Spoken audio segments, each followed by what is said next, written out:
Tonight, North Korea may be preparing to fire a missile just in the next few days. This, of course, as the tensions between the United States and North Korea continue to escalate. The South Korean government says Pyongyang may launch a missile as early as Wednesday.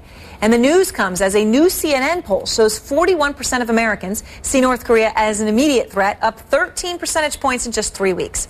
Kyung Hwa is out front in Seoul. And Kyung, the situation has forced the top American commander in South Korea, General James Thurman, to cancel a trip. He was supposed to come back to the U.S. to brief leaders here. He's had to cancel his trip. How tense is it right now?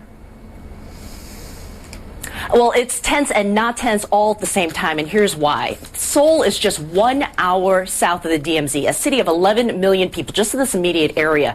You can't possibly have so many people living this close to North Korea without going completely nuts if you did not learn to live with it. So people here are simply living with it. They are used to having North Korea say all these things. They think of the country as being full of hot air and crazy. What's different now is that this is a bit of a different temperature, so the tension is a little bit higher. And here on the peninsula, people pay attention to what North Korea does, not what it says. And what North Korea just did is pull its 53,000 employees out of a joint industrial complex. The fact that North Korea is doing this for the very first time, closing this down completely, Aaron, is a sign that the young leader is willing to go a little bit further than his father. So a little bit more difficult to predict this sort of crazy. And we're going to be joined by a former CIA agent in just a moment, but you've been looking at what people there are doing to actually prepare, and what have you found? What a lot of people do is they're kind of used to this idea of civil drills. They live with this. This happens almost on a monthly basis here in Seoul. But in the surrounding communities, we actually went to a border city, a city right near the border, 15 miles south of the DMZ, and they were actually posting flyers.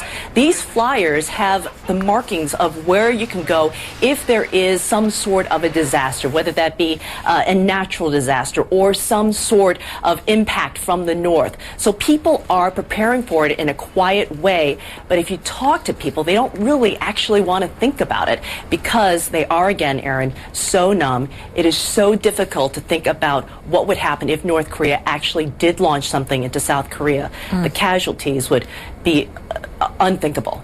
It would be unthinkable. Well, Kyung, thank you very much for reporting live from Seoul tonight. One of the key questions tonight is, what do we know about what North Korea is going to do? I mean, is this bluster or is this different? Former CIA operative Bob Baer has been working his sources and is out front tonight. And Bob, I know you've been talking to a lot of people you worked with in the CIA. They deal with North Korea. And what are they saying about this? They say it's different. They say that North Korea is determined to have a deliverable nuclear weapon. That North Korea has taken offense at the White House's actions. It's coming back at it, threats by General Thurman and the rest of it. And they are really worried about some sort of accident happening to trigger this, or in fact the North Koreans may attempt to make a statement by firing a missile somewhere. They think it's different this time. So they think it's different. And from an intelligence gathering standpoint, how much access does the United States really have? I mean, what do we really know? I mean, people have been making jokes about, oh, Dennis Rodman knows more than the CIA. But how much do we know? We don't know much. The people I've been talking to, one of them has just been in North Korea, talked to North Koreans, but frankly, he didn't get much from them. The North Korean military can move large units without causing a spike in intercepts or anything. They can move missiles. They can launch them at a minute's notice. And frankly, as we've always been, we're blind to North Korea. It's nobody's fault. It's a hermit kingdom. They keep their own counsel, say whatever you like, but it's very difficult to predict what they're going to do. Now, we're all keeping our fingers crossed that this is bluster, but again, the Korean experts I talk to are starting to worry. And that obviously, as you say, is a big shift. I mean, that's different. And for the first time, Bob, it seems like a majority of Americans are perhaps coming to that point of view themselves. When we look at the most recent poll today, 51% of people in the CNN poll in this country said this situation will not be able to be resolved diplomatically. That's pretty incredible. Do you think that they're right? I mean, can the Obama administration still resolve this diplomatically?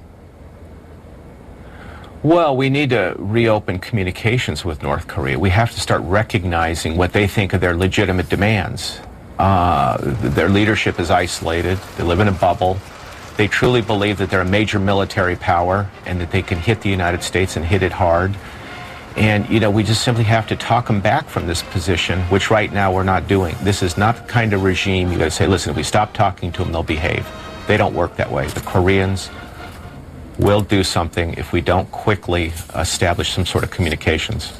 All right, Bob Baer, thank you very much.